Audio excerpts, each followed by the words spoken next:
pagi kepada Encik Rashid dan rakan-rakan sekalian.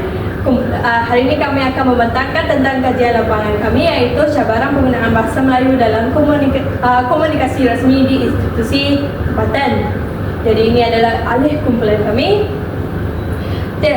Kita beralih kepada pengenalan. Seperti mana yang kita tahu, bahasa Melayu merupakan bahasa kebangsaan, bahasa rasmi dan medium utama di negara Malaysia.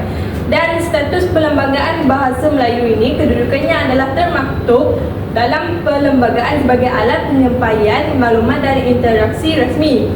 Dan secara realiti, bahasa Melayu menghadapi cabaran pengaruh bahasa asing, iaitu bahasa Inggeris dalam sektor profesional.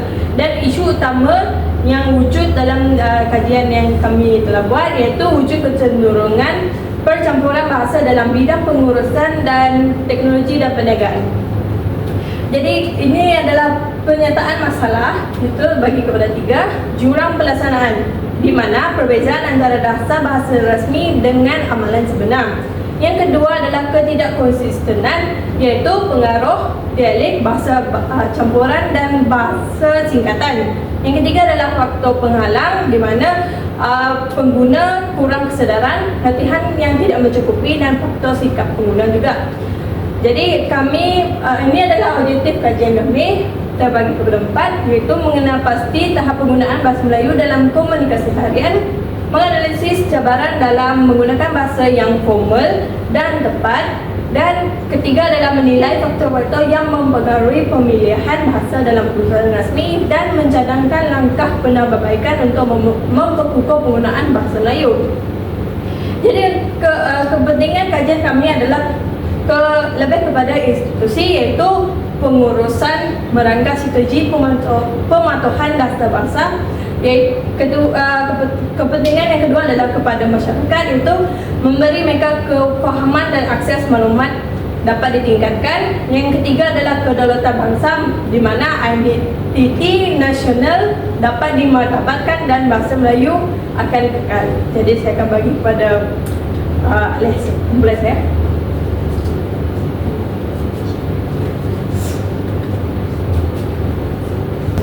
Baik, yang seterusnya adalah serotan literatur dan landasan teori. Yang pertama, dasar bahasa kebangsaan Akta 1993 atau 97 dan peranan Dewan Bahasa dan Pustaka DBP. Secara undang-undangnya, penggunaan bahasa Melayu di Malaysia berteraskan Perkara 152 Perlembagaan Persekutuan yang menetapkan ia sebagai bahasa rasmi. Kedudukan ini diperkukuhkan lagi melalui Akta Bahasa Kebangsaan 1993 atau 87. Apa yang penting, akta ini mewajibkan penggunaan bahasa Melayu dalam semua urusan kerajaan rasmi seperti pentadbiran, perundangan dan pendidikan. Setiap institusi bertanggungjawab memastikan surat menyurat dan dokumen rasmi mencerminkan kedaulatan negara melalui bahasa ini. Di sini, Dewan Bahasa dan Pustaka memainkan peran kritikal melalui perancangan korpus dan pengembangan bahasa dalam bidang sains dan teknologi, malah memantau penggunaan bahasa di ruang awam untuk memastikan mutunya sentiasa betul dan baku.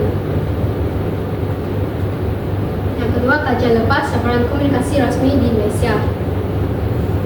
Menurut Nick Safia Karim 2010, cabaran utama adalah sikap penutur yang menganggap bahasa Melayu kekurangan istilah teknikal sehingga mereka lebih cenderung menggunakan bahasa rojak di pejabat.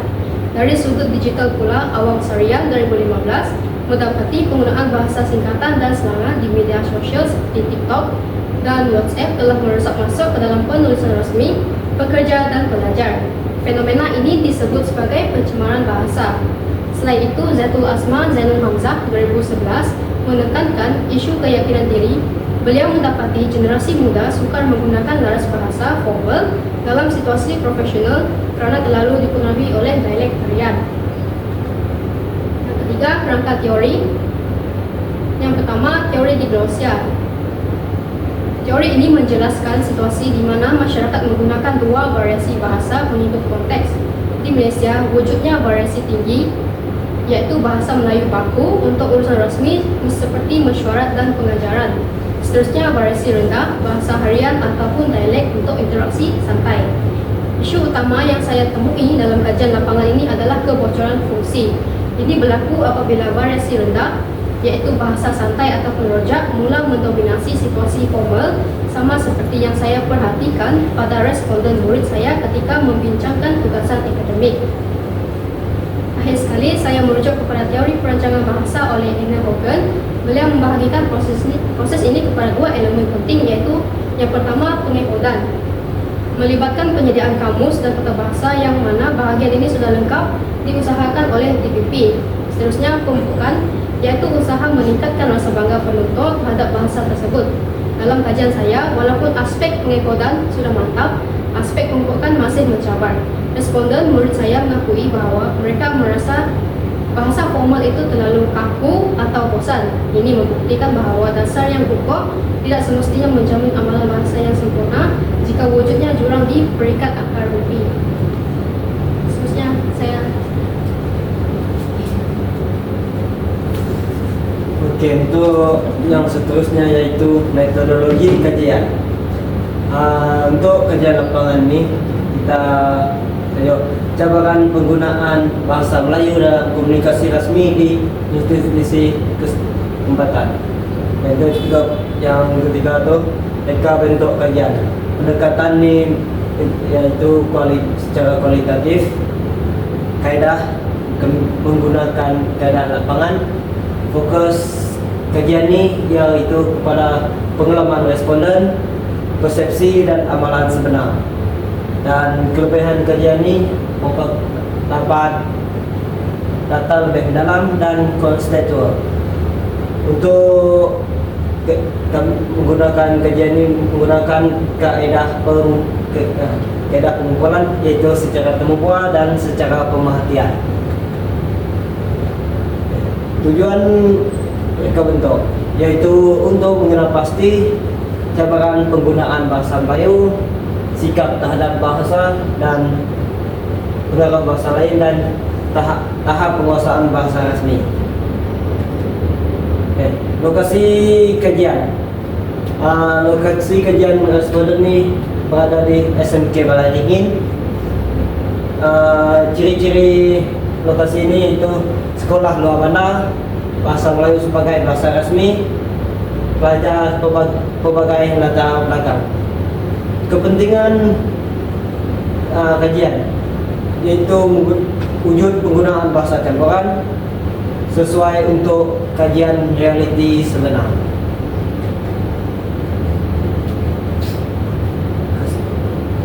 Untuk kajian secara temu puas berbasis foto, yaitu tanya soalan terbuka, jawab mereka dapat bagi jawapan yang lebih fleksibel dan mendalam. Fokus temu buah, fokus pada penggunaan bahasa Melayu rasmi, kesukaran bahasa Melayu dan faktor pengaruh.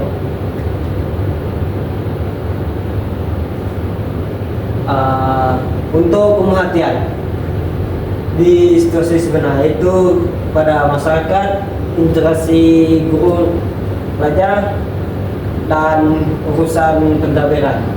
Tujuan pemerhatian ini dibuat supaya dapat menyokong data temu buah.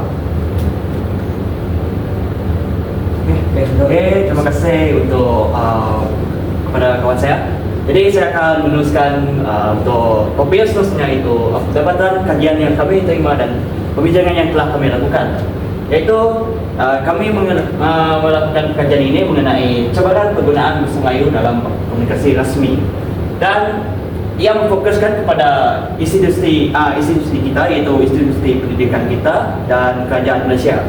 Dan seperti yang kita tahu, bahasa Melayu ini masih menjadi bahasa utama kita dalam urusan yang rasmi. Tidak kira lah sama ada di dalam sekolah ataupun di luar sekolah. Dan ianya juga selaras dengan kedudukan kita, kedudukan bahasa ini sebagai bahasa kebangsaan. Okey, saya akan membuka slide seterusnya. Okey, ini adalah cabaran luaran yang bahasa Melayu hadapi, yaitu pengenalan bahasa Inggeris. Seperti yang kita tahu, bahasa Inggeris ini sangat popular lah. Ia sering digunakan dalam berbagai bidang, yaitu teknologi maklumat, sains dan telekomunikasi. Jadi seperti yang kita tahu, pada zaman ini banyak menggunakan istilah-istilah yang simple, yang senang, seperti server, software, database dan online. So disebabkan apakah yang menyebabkan ini berlaku.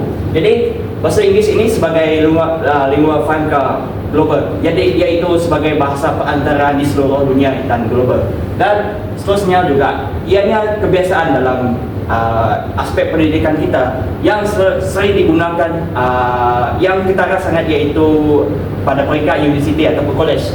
Dan implikasi cabaran dua ini adalah penggunaan istilah bahasa Melayu menjadi kurang popular.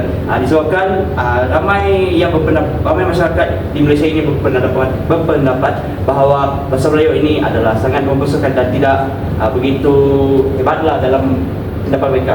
Jadi kita dapat lihat masyarakat lebih selesa menggunakan bahasa Inggeris sebagai bahasa harian mereka kerana menganggap mereka sebagai orang yang profesional dan orang yang berpengetahuan tinggi. Jadi setengah masyarakat pada zaman sekarang masih menggunakan kamus sebagai rujukan mereka untuk mengetahui adakah bahasa itu betul digunakan dalam kehidupan sehari mereka.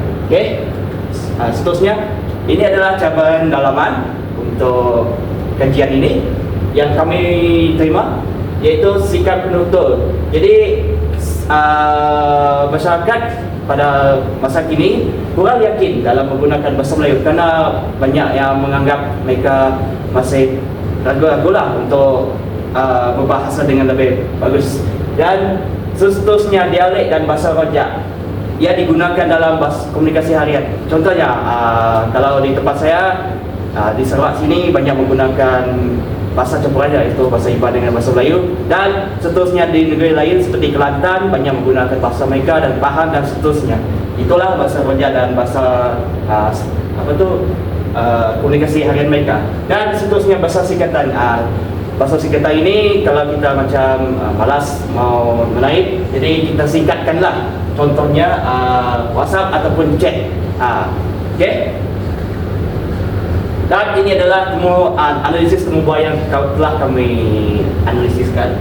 Jadi secara kesimpulannya, bahasa Melayu ini masih digunakan dalam mesyuarat rasmi maupun laporan dalam bidang dalam urusan rasmi kerajaan. Dan seperti yang kami tahu, responden menekankan bahawa bahasa Melayu ini haruslah menjadi bahasa utama dalam urusan rasmi sebabkan ianya merupakan bahasa kebangsaan dalam negara kita. Tetapi kita seperti tahu bahasa Inggeris ini banyak mendominasi dalam bidang teknologi. Jadi kita haruslah melakukan sesuatu untuk bahasa Melayu ini agar dapat ditekankan. Okey. Slide seterusnya.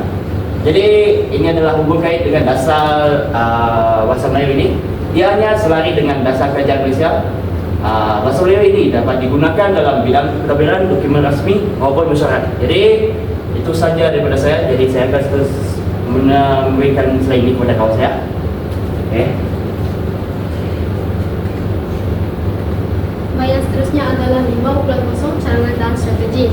Yang pertama, pemberkasaan audit bahasa dalam pentadbiran rasmi.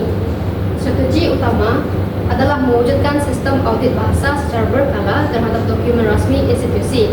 Berdasarkan pandangan Encik Freddy, cabaran utama tetap wujud dalam bentuk pencampuran kod walaupun bahasa Melayu diutamakan selaras dengan perlembagaan persekutuan.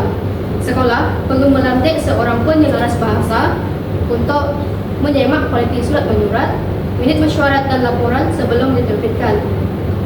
Penganjuran bengkel penulisan rasmi yang memfokuskan kepada istilah moden daripada pangkalan data DBP perlu dilakukan untuk meningkatkan kredibiliti kaki tangan agar tidak lagi bergantung kepada istilah asing. Yang kedua, integrasi teknologi digital dan glossary pintar.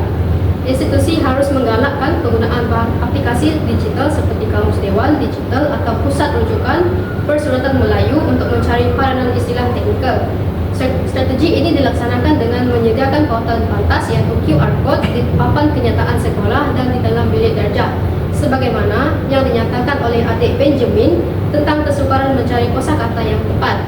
Guru boleh menyediakan glossary digital kelas yang mengandungi peranan istilah bahasa asing ke dalam bahasa Melayu.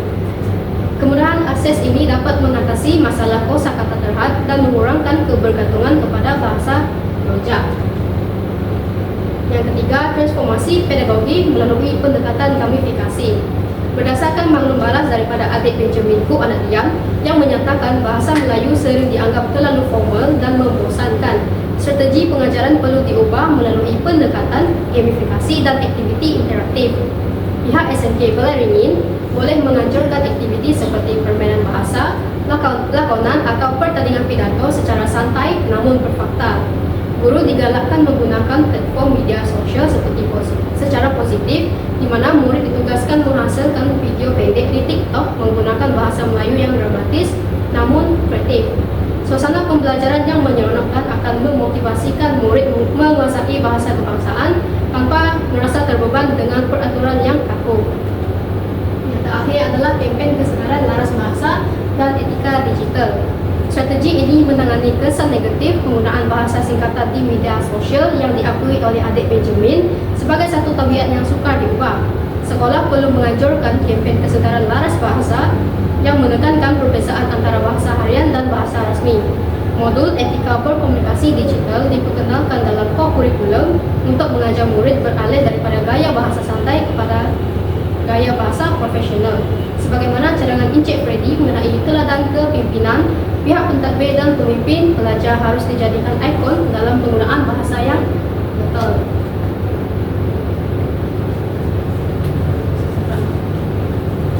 Okey, untuk kesimpulan, penggunaan bahasa Melayu dalam komunikasi rasmi masih berdepan cabaran yang itu dipengaruhi oleh bahasa ibunda dan bahasa Inggeris, penggunaan bahasa banyak, penguasaan bahasa baku yang tidak konsisten. Keterlibatan di sini itu tata bahasa, istilah, gaya penulisan formal. Pertama itu sikap dan kesedaran pengguna. Kedua, pengaruh komunikasi via formal dalam kalangan pelajar. Untuk harapan dan cadangan, pengukur dasar bahasa Melayu dalam urusan resmi, adakan khusus atau bengkel kemahiran bahasa, berkaya istilah bahasa Melayu seperti dalam teknologi dan bidang modern. Kepimpinan jadi teladan penggunaan bahasa Melayu. Okey, itu saja rekan-rekan kami. Sekian, terima kasih.